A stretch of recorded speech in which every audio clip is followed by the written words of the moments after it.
to join with you today in what will go down in history as the greatest demonstration for freedom in the history of our nation.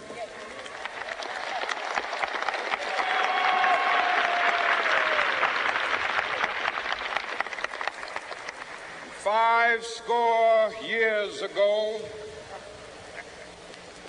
a great American in whose symbolic shadow we stand today signed the Emancipation Proclamation. This momentous decree came as a great beacon light of hope to millions of Negro slaves who had been seared in the flames of withering injustice. It came as a joyous daybreak to end the long night of their captivity. But 100 years later, the Negro still is not free. 100 years later,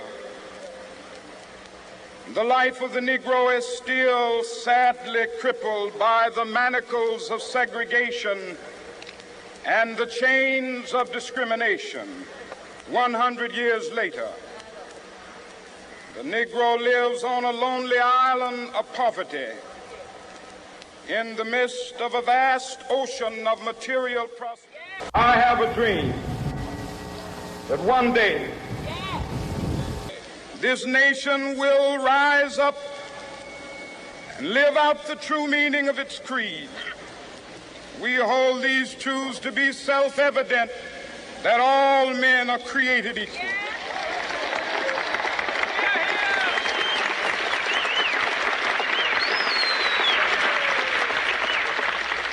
I have a dream that one day on the red hills of Georgia, the sons of former slaves and the sons of former slave owners will be able to sit down together at the table of brotherhood. I have a dream that one day, even the state of Mississippi, a state sweltering with the heat of injustice, sweltering with the heat of oppression, will be transformed into an oasis of freedom and justice. I have a dream that my four little children will one day live in a nation where they will not be judged by the color of their skin, but by the content of their character. I have a dream today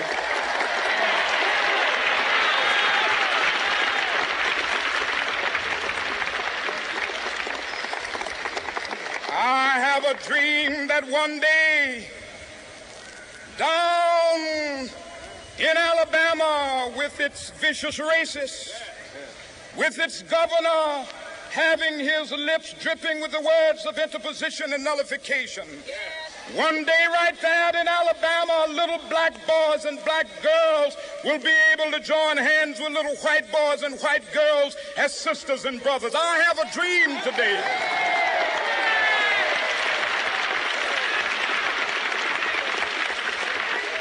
I have a dream that one day every valley shall be exalted, and every hill and mountain shall be made low. The rough places will be made plain, and the crooked places will be made straight. And the glory of the Lord shall be revealed, and all flesh shall see it together. This is our hope. This is a faith that I go back to the South with. With this faith, we will be able to hew out of the mountain of despair a stone of hope. With this faith, we will be able to transform the jangling discords of our nation into a beautiful symphony of brotherhood. With this faith, we will be able to work together, to pray together, to struggle together, to go to jail together, to stand up for freedom together, knowing that we will be free one day. This will be the day. This will be the day when all of God's children will be able to sing with new meaning, My country, tears of thee. Sweet land of liberty, of thee I sing. Land where my fathers died, land of the pilgrim's pride. From every mountainside, let freedom ring. And if America is to be a great nation, this must become true. And so let freedom ring.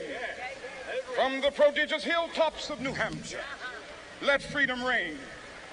From the mighty mountains of New York, let freedom ring. From the heightening Alleghenies of Pennsylvania, let freedom ring. From the snow-capped Rockies of Colorado, let freedom ring. From the curvaceous slopes of California. Not only that, let freedom ring from Stone Mountain of Georgia. Let freedom ring from Lookout Mountain of Tennessee. Let freedom ring from every hill and molehill of Mississippi, from every mountainside. Let freedom ring. And when this happens,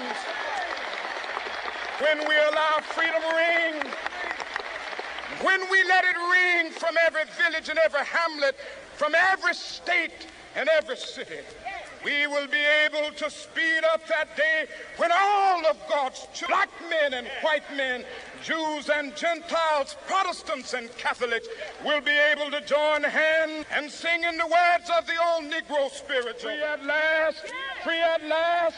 Thank God Almighty, we are free at last.